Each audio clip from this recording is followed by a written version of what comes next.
Good morning. ये class 9 के लिए लेक्चर रिकॉर्ड कर रहे हैं, ठीक है। अभी क्लास 9 में मैंने क्या किया था, इससे पहले वाले लेक्चर में फ्रिक्शन इंट्रोड्यूस किया था। फ्रिक्शन मैंने इंट्रोड्यूस किया था और फ्रिक्शन में मैंने आपको ये बताया था कि जब भी रिलेटिव मोशन होगा, रिलेटिव मोशन मतलब एक के रिस्पेक्ट में कोई दूसरा चल रहा है, एक के रिस्पेक्ट में अगर कोई दूसरा चलता है तो उसको क्या बोलते हैं, रिलेटिव मोशन। जब भी दो सरफेसेस के बीच में रिलेटिव मोशन होता है तो एक फोर्स जनरेट होता है जिसको हम क्या बोलते हैं, फ्रिक्शन। जैसे मान लो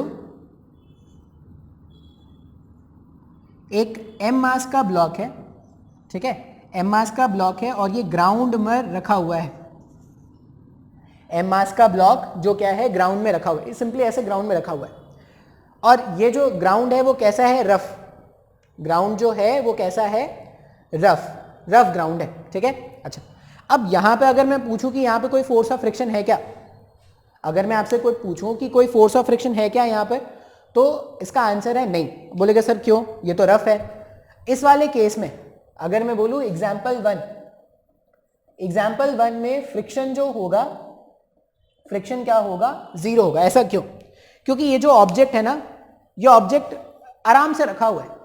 इस ऑब्जेक्ट में ना ही तो कोई फोर्स है, ना इसकी कोई चलने की टेंडेंसी है। मतलब ये ऑब्जेक्ट जो है इसकी हॉरिजॉन्टल डायरेक्शन में चलने की कोई टेंडेंसी नहीं है। मतलब अगर ये चलना ही नहीं चाह रहा तो इन दोनों के बीच में कोई स्लिप होने की टेंडेंसी है क्या? इन दोनों के बीच में कोई रिलेटिव मोशन की टेंडेंसी है क्या? नहीं। अगर कोई रिलेटिव मोशन की टेंडेंसी नहीं है, इसका मतलब इन दोनों के बीच में जो फ्रिक्शन फोर्स जनरेट होगा वो कितना है, अभी जीरो है। समय को नहीं समझ में आ रहा है, तुम लॉजिकली सोचो। मान लो अगर तुम बोलोगे सर फ्रिक्शन फोर्स है, मान लो तुम बोलोगे फ्रिक्शन फोर्स है, तो या तो इस साइड मानोगे या इस साइड मानोगे। तो अगर तुमने फ्रिक्शन फोर्स इस साइड मान लिया, अगर फ्रिक्शन फोर्स इस साइड मान लिया तो वो फ्रिक्शन तो उसको पीछे ले जाता ना, वो फ्रिक्शन एक नेट फोर्स इस तरफ आ जाता, तो ये जो फ्रिक्शन फोर्स है वो इसको पीछे ले जाना स्टार्ट कर देता। अब इसका ये मतलब हो रहा है कि जब ये ऑब्जेक्ट ग्राउंड पर रखा हुआ है और इसकी चलने की कोई टेंडेंसी नहीं है, ठीक है। एग्जाम्पल वन में हम क्या बोल रहे हैं, चलने की कोई टेंडेंसी नहीं है, चलने की कोई टेंडेंसी नहीं है, ठीक है। फ्रिक्शन इक्वल्स टू जीरो और एग्जाम्पल वन में चलने की कोई टेंडेंसी नहीं है। अगर चलने की कोई टेंडेंसी नहीं तो यहां पे फ्रिक्शन कितना हो गया, जीरो हो गया। क्यों जीरो है ये समझ में आना बहुत ज्यादा इंपॉर्टेंट है। जब तक कोई चलने की टेंडेंसी नहीं होगी तब तक फ्रिक्शन क्या होगा, जीरो होगा। चलने की टेंडेंसी मतलब इसके रिस्पेक्ट में ये जब तक चलने की कोशिश नहीं करेगा तब तक कोई फ्रिक्शन नहीं है, ठीक है। अच्छा, अभी अगर मान लो एग्जाम्पल वन में मैं तुम बोलते कि सर फ्रिक्शन है, तो फ्रिक्शन है तो किसी तो एक डायरेक्शन में होता ना, या तो इस डायरेक्शन में होता या इस डायरेक्शन में होता। मान लो अगर फ्रिक्शन इस डायरेक्शन में है तो ये तो चलना स्टार्ट होता। ये चल रहा है क्या, मतलब ब्लॉक रखा हुआ है खुद ब खुद चल रहा है, पॉसिबल है क्या ऐसा? नहीं सर, ऐसा पॉसिबल नहीं। अब एग्जाम्पल 2 में क्या करते हैं, एग्जाम्पल 2 में इसमें फोर्स लगाना स्टार्ट करते हैं। एग्जाम्पल 2 में मैं क्या बोल रहा हूं कि ये जो डायग्राम है इसमें क्या कर रहे हैं, फोर्स लगाना स्टार्ट कर रहे हैं। अब मैंने क्या किया, मान लो मैंने फोर्स अप्लाई किया है F1। मैंने फोर्स कितना अप्लाई किया, F1। मतलब ऑब्जेक्ट था और ऑब्जेक्ट पे मैंने कितना फोर्स अप्लाई किया, F1। मैंने फोर्स लगाया है, लेकिन अभी भी मैं क्या देख रहा हूं कि ये जो ऑब्जेक्ट है वो नहीं चल रहा। ऐसा नहीं कि मैंने ऑब्जेक्ट पे फोर्स नहीं लगाया, ये जो F1 फोर्स है वो मैंने लगाया है लेकिन ऑब्जेक्ट अभी भी नहीं चल रहा है। मतलब इस बार जो फोर्स अप्लाइड है वो F1 है क्या? F1 फोर्स अप्लाई किया लेकिन object is still not moving, object is not moving, object चल नहीं रहा। ये एकदम सही स्टेटमेंट, ऑब्जेक्ट नहीं चल रहा लेकिन चलने की कोशिश की थी कि नहीं उसने, वो ये जो F1 फोर्स है वो उसको चलाने की कोशिश तो कर रहा है ना। ऑब्जेक्ट नहीं चल रहा, नो डाउट ऑब्जेक्ट नहीं चल रहा, लेकिन ये जो F1 फोर्स है वो उसको चलाने की कोशिश तो जरूर कर रहा है। तो अगर चलाने की कोशिश कर रहा है लेकिन चला नहीं पा रहा, इस वाले डायग्राम में ऑब्जेक्ट इज नॉट मूविंग, ये जो F1 है, F1 चलाने की कोशिश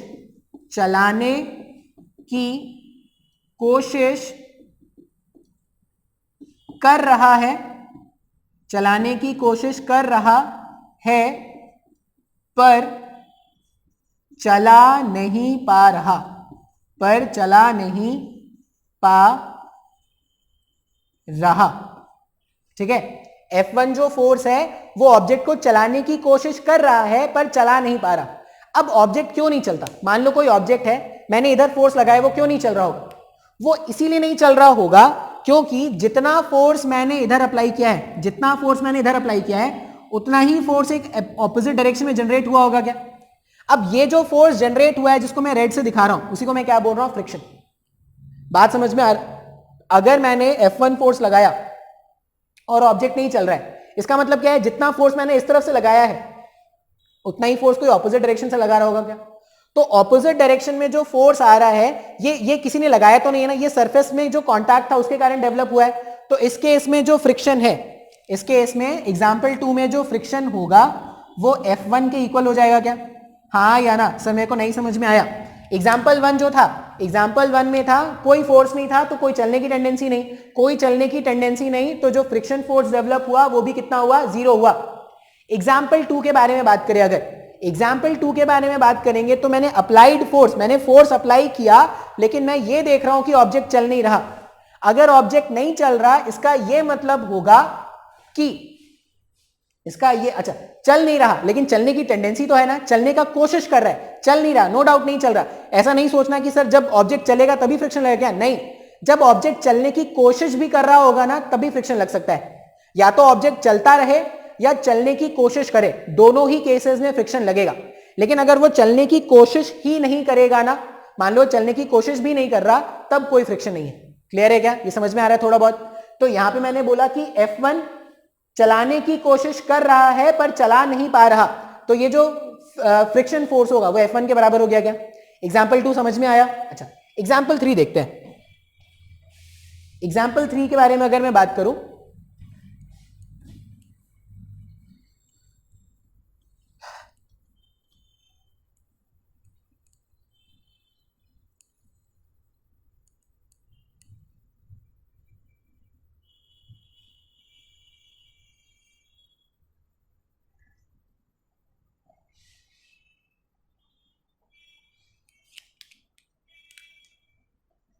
एग्जाम्पल 3, अगर मैं एग्जाम्पल 3 के बारे में बात करूं तो अब मैं क्या बोल रहा हूं कि F1 तो है, मैंने F1 के साथ साथ एक और फोर्स लगा दिया F2, ठीक है, मतलब F1 तो था ही, F1 के साथ साथ मैंने एक और फोर्स लगा दिया F2। अभी ऑब्जेक्ट को चलाने की कोशिश कौन कर रहा है? मान लो अभी भी मैंने जो फोर्स अप्लाइड है, जो अप्लाइड फोर्स है वो कितना हो जाएगा? F1 प्लस F2 है क्या? जो अप्लाइड फोर्स है वो कितना है? F1 plus F2। Applied force F1 plus F2 है और मान लो कि still the object is not moving, still the object is not moving. मैंने फोर्स कितना अप्लाई किया? F1 प्लस F2 मैंने अप्लाई किया, लेकिन मैंने क्या देखा कि अभी भी ऑब्जेक्ट नहीं चल रहा, अभी भी ऑब्जेक्ट नहीं चल रहा। इसका मतलब फ्रिक्शन नहीं है क्या? नहीं, फ्रिक्शन है, फ्रिक्शन है, लेकिन अभी भी अप्लाइड फोर्स इतना ज्यादा नहीं है कि इसको चला सके। इसका मतलब अब जो फ्रिक्शन जनरेट होगा वो F1 प्लस F2 के बराबर है क्या? सर मेरे को नहीं समझ में आया। मैंने क्या बोला कि मैंने ऑब्जेक्ट पे फोर्स लगाया है। कितना फोर्स लगाया है मैंने? F1 प्लस F2 का मैंने 2 फोर्सेस लगाया है। अब ये दोनों फोर्सेस जो है वो ऑब्जेक्ट को चलाने की कोशिश कर रहे हैं। चला पा रहे हैं क्या? नहीं, चला नहीं पा रहे। तो इस केस में भी फ्रिक्शन फोर्स कितना हो जाएगा? F1 प्लस F2 का फ्रिक्शन फोर्स हो जाएगा क्या? बात समझ में आ रहा है? अच्छा, अब हमने ये देखा, ठीक है भाई, अगर F1 प्लस F2 लगाया तब भी नहीं चल रहा है, इसका मतलब फ्रिक्शन जो है वो अपने वैल्यू को चेंज कर रहा है क्या? एग्जाम्पल 1 में देखो फ्रिक्शन का वैल्यू कितना था? 0। एग्जाम्पल 2 में फ्रिक्शन का वैल्यू कितना था? F1। एग्जाम्पल 3 में फ्रिक्शन का वैल्यू कितना हो गया? F1 plus F2। इसका मतलब जब जैसे जैसे मैं अपना अप्लाइड फोर्स बढ़ा रहा हूं, जैसे जैसे मैं अपना अप्लाइड फोर्स बढ़ा रहा हूं, फोर्स ऑफ फ्रिक्शन भी बढ़ता जा रहा है क्या? अप्लाइड फोर्स बढ़ाओ, फोर्स ऑफ फ्रिक्शन बढ़ रहा है, अप्लाइड फोर्स बढ़ाओ, फोर्स ऑफ फ्रिक्शन बढ़ रहा है। तो क्या सर ऐसा होगा कि जितना मैं फोर्स बढ़ाता जाऊंगा ये अप्लाई फ्रिक्शन भी बढ़ता जाएगा, मतलब ऑब्जेक्ट कभी नहीं चलेगा क्या? नहीं, ऐसा नहीं होता। क्या होता है, एक फोर्स होता है, ठीक है, या फ्रिक्शन का एक वैल्यू होता है जिसको हम क्या बोलेंगे? Limiting friction. ठीक है, फ्रिक्शन का एक वैल्यू होगा जिसको हम क्या बोलेंगे, लिमिटिंग फ्रिक्शन। अब ये जो फ्रिक्शन है वो अपने वैल्यू को चेंज कर रहा है, क्या एडजस्ट कर रहा है, 0, F1 plus F2 and so on, और अप्लाइड फोर्स बढ़ाओगे तो और वो चेंज होगा। अब एक वैल्यू होता है F लिमिटिंग। अब ये लिमिटिंग फ्रिक्शन का डेफिनेशन क्या है, the minimum force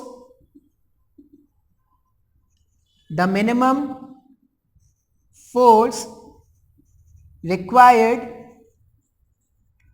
to move the block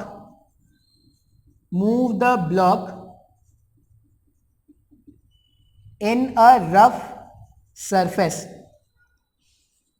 कम से कम फोर्स कितना अप्लाई किया जाए, कम से कम फोर्स कितना अप्लाई किया जाए जिससे ब्लॉक चलना स्टार्ट कर दे without any acceleration,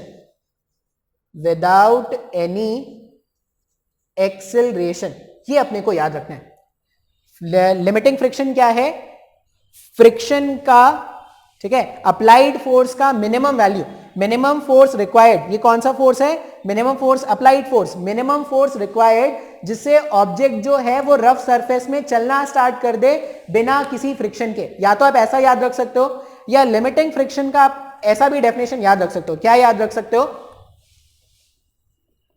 limiting friction, आप लिमिटिंग फ्रिक्शन का ये डेफिनेशन भी याद रख सकते हो, the maximum friction force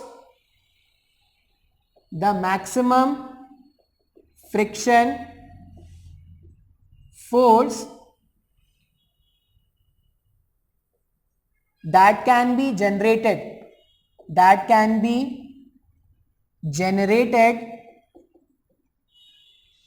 between any two surface, the maximum friction force that can be generated between any two surface, किसी भी दो सरफेस के बीच में जो मैक्सिमम फ्रिक्शन जनरेट किया जा सकता है। मैक्सिमम फ्रिक्शन क्यों बोल रहे हैं, क्योंकि इसके बाद तो ऑब्जेक्ट चलना स्टार्ट हो जाता ना, इसके बाद ऑब्जेक्ट चलना स्टार्ट होता तो फ्रिक्शन इसके बाद नहीं बढ़ता है। मैं एक ग्राफ बनाऊंगा उसमें भी तुमको समझ में आ जाएगा। दो तरह से भी तुम डेफिनेशन याद रखो कि कम से कम मिनिमम अप्लाइड फोर्स का वो कम से कम वैल्यू जिसमें ब्लॉक चलना स्टार्ट कर दे, ये पहला डेफिनेशन है। या ऐसा बोलना कि दो सरफेसेस के बीच में जो मैक्सिमम फ्रिक्शन जनरेट कर सकते हैं उसको हम क्या बोल रहे हैं, लिमिटिंग फ्रिक्शन। तो लिमिटिंग फ्रिक्शन समझ में आया है क्या, हाँ या ना। अच्छा, अब मान लो इस वाले केस में ये जो मैंने तुमको एग्जांपल बताया, ये F1 प्लस F2 जो फोर्स है, इस फोर्स तक ऑब्जेक्ट नहीं चल रहा था ना। F1 प्लस F2 जो फोर्स है, इस फोर्स तक ऑब्जेक्ट नहीं चल रहा था, लेकिन F1 प्लस F2 से थोड़ा भी ज्यादा फोर्स अगर मैं लगा दूं, मतलब मैं बात करने वाला एग्जाम्पल 4, मैं बात करने वाला हूं एग्जाम्पल 4। एग्जाम्पल 4 में जो F अप्लाइड है, एग्जाम्पल 4 में जो F अप्लाइड है वो कितना है, F1 प्लस F2 प्लस थोड़ा सा ज्यादा फोर्स, थोड़ा सा भी ज्यादा फोर्स। ठीक है, हमने क्या देखा कि F1 प्लस F2 तक वो नहीं चला था, F1 प्लस F2 तक वो नहीं चला था, लेकिन F1 प्लस F2 में थोड़ा सा भी ज्यादा फोर्स ऐड कर दे, थोड़ा सा भी ज्यादा मतलब 0.0000001 न्यूटन, थोड़ा सा भी ज्यादा फोर्स अप्लाई कर दे तो वो जो ब्लॉक है वो चलने लगे। अगर F applied F1 plus F2 plus थोड़ा सा ज्यादा, and if the block starts to displace, if the block start to displace in the rough surface, then friction का मैक्सिमम वैल्यू या फ्रिक्शन का limiting value F1 plus F2 हो जाता। क्या बात समझ में आ रहा है? मैंने क्या बताया था, फ्रिक्शन का लिमिटिंग वैल्यू या फ्रिक्शन का मैक्सिमम वैल्यू क्या है? फ्रिक्शन का मैक्सिमम वैल्यू वो वैल्यू है जब तक ऑब्जेक्ट में चलने की टेंडेंसी या ऑब्जेक्ट चलना स्टार्ट ना कर दे। तो जब तक मैंने फोर्स F1 प्लस F2 तक का लगाया था, ऑब्जेक्ट चल रहा था क्या? नहीं। मतलब वो क्या हो गया, वो फोर्स F1 प्लस F2 मेरा मैक्सिमम फोर्स है जब तक ऑब्जेक्ट नहीं चलने वाला। ठीक है, अच्छा, अब F1 प्लस F2 में थोड़ा भी फोर्स अगर मैं इंक्रीज कर दूं तो मैं क्या देख रहा हूं, ब्लॉक जो होगा वो डिस्प्लेस करना स्टार्ट कर देगा। अगर ब्लॉक डिस्प्लेस करना स्टार्ट कर देगा, इसका यह मतलब है कि डेफिनेशन के हिसाब से इस अरेंजमेंट में जो लिमिटिंग फ्रिक्शन है वो F1 प्लस F2 है क्या? हाँ या ना? इसका मतलब F1 प्लस F2 वो मिनिमम फोर्स है या वो मैक्सिमम फोर्स है जब तक ऑब्जेक्ट नहीं चलेगा। या ऐसा बोल दो F1 प्लस F2 वो मिनिमम फोर्स है जिसके बाद ऑब्जेक्ट क्या कर दे, चलना स्टार्ट कर दे। दोनों तरह से बोल सकते हैं क्या? तो इस तरह से क्या करेंगे, लिमिटिंग फ्रिक्शन को डिफाइन करेंगे। अब अगर मेरा जो फोर्स है वो लिमिटिंग फ्रिक्शन से ज्यादा है तो ऑब्जेक्ट चलना स्टार्ट कर देगा क्या? तो अगर मैं बोलूं कि एग्जाम्पल 4 में जस्ट चलना स्टार्ट करने वाला था, एग्जाम्पल 4 में जस्ट चलना स्टार्ट करने वाला था, या the block starts to displace, just start होने वाला है। अगर मैं एग्जाम्पल 5 के बारे में बात करूं, मैं बात कर रहा हूं एग्जाम्पल 5, अगर मैं एग्जाम्पल 5 के बारे में बात करूं तो मैं एग्जाम्पल 5 में क्या रखने वाला हूं, एग्जाम्पल 5 में F अप्लाइड जो है वो greater than F1 plus F2 है। F अप्लाइड अगर greater than F1 plus F2 है तो यहां पे क्या हो जाएगा, the block must be sliding, the block must be sliding over the rough surface. हाँ या ना? ब्लॉक जो होगा वो सरफेस पे स्लाइड करना स्टार्ट कर देगा क्या? अच्छा, अब मान लो तुम क्रिकेट का बॉल लेते हो और तुम क्रिकेट के बॉल को ऐसे रोल करके छोड़ देते हो। क्रिकेट का बॉल लिया और क्रिकेट के बॉल को ऐसे रोल करके छोड़ दिया, वो चलता रहता है क्या? चलता रहता है क्या? चलता रहता है क्या? नहीं, वो एक टाइम के बाद रुक जाता है ना। इसका मतलब जब ऑब्जेक्ट स्लाइड कर रहा है या जब ऑब्जेक्ट स्लिप कर रहा है तब भी उस पर एक फ्रिक्शन लग रहा है क्या? हाँ या ना? तो इन जनरल अब हम क्या करेंगे, देखो अब फ्रिक्शन को क्या करते हैं, पूरा रिकंबाइन करते हैं और एकदम ढंग से अपन इसको विजुलाइज करते हैं। ऑब्जेक्ट नहीं चल रहा, ऑब्जेक्ट चल भी नहीं रहा और चलने की कोई टेंडेंसी भी नहीं है, फ्रिक्शन है क्या? सर नहीं, कोई फ्रिक्शन नहीं है। ऑब्जेक्ट नहीं चल रहा और चलने की कोई टेंडेंसी भी नहीं है, कोई फ्रिक्शन नहीं है। ठीक है, एग्जाम्पल 2, फोर्स लगाया लेकिन ऑब्जेक्ट नहीं चल रहा है, फोर्स लगाया लेकिन ऑब्जेक्ट नहीं चल रहा है, मतलब फ्रिक्शन है क्या? हाँ सर, चलने की टेंडेंसी तो थी, तो फ्रिक्शन तो है। अच्छा, अगर फोर्स लगाने पर भी ऑब्जेक्ट ना चले, ये नोट करना है जो मैं बता रहा हूं, अगर फोर्स लगाने पर भी ऑब्जेक्ट ना चले तो इस केस में जो फ्रिक्शन होता है, इन दोनों सरफेस के बीच में जो फ्रिक्शन होता है उसको क्या बोलते हैं? Static friction. ठीक है, आप नोट क्या लिखोगे, the blocks, the surfaces are not sliding even if a force is applied, then the friction between the surfaces is known as static friction। बात समझ में आ रहा है? स्टैटिक का मतलब होता है रुका हुआ, रुके हुए सरफेसेस पे फ्रिक्शन, इसको क्या बोल रहे हैं? Static friction. मतलब मैंने फोर्स लगाया, जैसे एग्जाम्पल 1 F1 लगाया, सॉरी एग्जाम्पल 2 F1 लगाया था, एग्जाम्पल 3 F1 प्लस F2 लगाया था, लेकिन दोनों ही केसेस में ऑब्जेक्ट नहीं चल रहा क्या? तो जब भी F1 और F2 मैंने फ्रिक्शन फोर्स लगाया, ऑब्जेक्ट नहीं चल रहा है, इसका क्या मतलब है? जो भी फ्रिक्शन डेवलप हो रहा है इस पॉइंट पर उसको क्या बोल रहे हैं? Static friction. जो भी फ्रिक्शन डेवलप हो रहा है इस पॉइंट पर उसको क्या बोला? Static friction. अच्छा, फिर स्टैटिक फ्रिक्शन के ही मैक्सिमम वैल्यू को काइनेटिक फ्रिक्शन बोल रहे हैं क्या? क्योंकि लिमिटिंग फ्रिक्शन जो था, सॉरी, स्टैटिक फ्रिक्शन के मैक्सिमम वैल्यू को ही लिमिटिंग फ्रिक्शन बोल रहे हैं ना। क्यों?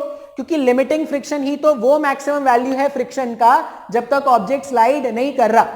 इसका मतलब स्टैटिक फ्रिक्शन का maximum value is known as limiting friction. ये जो भी मैं बोल रहा हूं वो तुमको कॉपी में लिखना है, वो सारा इंपॉर्टेंट है। ठीक है, कोई फोर्स नहीं, फोर्स ऑफ फ्रिक्शन 0, फोर्स लगाया ऑब्जेक्ट नहीं चल रहा, कौन सा friction? Static friction. Static friction का मैक्सिमम वैल्यू, स्टैटिक फ्रिक्शन का जो भी मैक्सिमम वैल्यू होगा that is only known as limiting friction. बात समझ में आ गया? अच्छा, अब जैसे he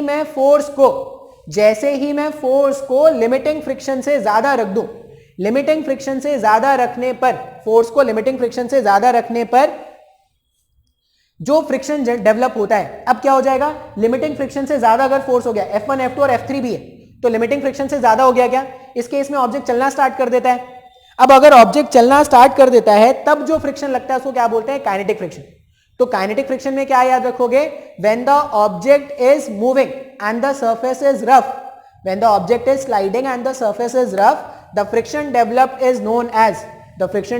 is known as kinetic friction. तो ये फ्रिक्शन की कहानी है जो तुमको याद रखना है। अब अपने को ऐसा लगता है कि सर जब हम रुके हुए हैं तो कैसे फ्रिक्शन लग रहा है?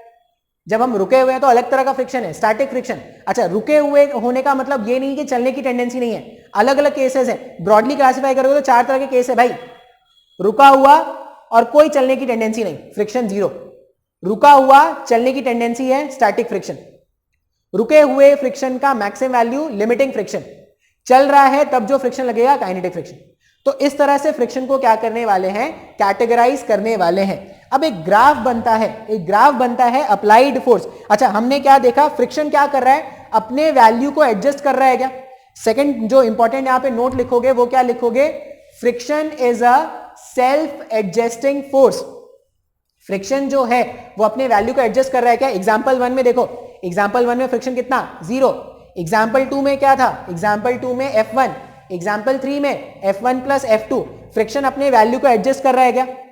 फ्रिक्शन अपने वैल्यू को ऐसा एडजस्ट करता है सच दैट इनके बीच का कांटेक्ट हमेशा बना रहे।